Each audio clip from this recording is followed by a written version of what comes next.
hampa, untuk video kali ni Ali nak tunjuk dekat hampa cara kita nak buka kita punya meja lipat ni tau. Okay, jom Ali nak tunjuk hampa macam mana kita nak buka kita punya meja lipat ni. Macam mana kita buka, macam tu juga kita pasang tau. Okay, yang ni untuk meja yang bersaiz L tau. Yang ni yang Ali tengah tunjuk sekarang kat hampa ni, yang ni saiz L tau. Okay, first hampa buka sahaja macam ni. Okay, dekat bahagian bawah ni dia akan ada klip macam ni tau.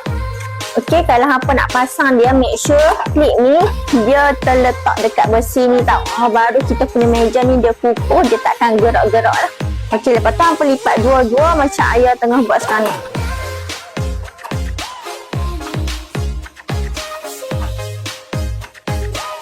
Okey, dah siap untuk bahagian dia punya atas ni. Lepas tu kita buka pula bahagian besi ni. Okey, dekat bahagian besi ni tau korang, dia ada macam lubang tak kalau hampa nampak.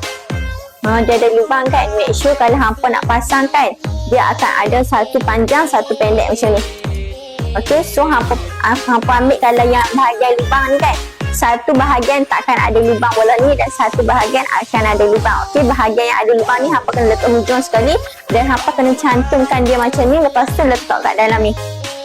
Dekat dalam ni pun dia ada tempat dia macam nak letak bahagian dalam lubang tu. Hampa nampak kan? Nanti kan hampa tak nampak, hampa beli nanti hampa tahu lah macam mana kan. Okay, macam tu juga cara nak buka dia. Buka untuk belah ni juga.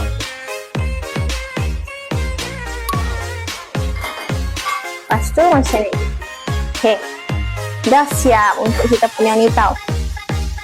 Okay, jangan risau, kami akan bagi dekat hampa storage bag untuk hampa nak simpan hampa punya meja ni tau. Okay, so memudahkanlah hampa kalau tak nak pakai, hampa boleh buka, hampa boleh simpan dekat mana-mana kan. Okay, kalau hampa nak pakai, hampa tinggal pasang sahaja. Okay, untuk kita punya meja ni tinggal saiz L dan S sahaja tak korang. Okay, dekat hampa, kalau hampa berminat dengan kita punya meja ni, hampa boleh klik dekat bawah sekarang.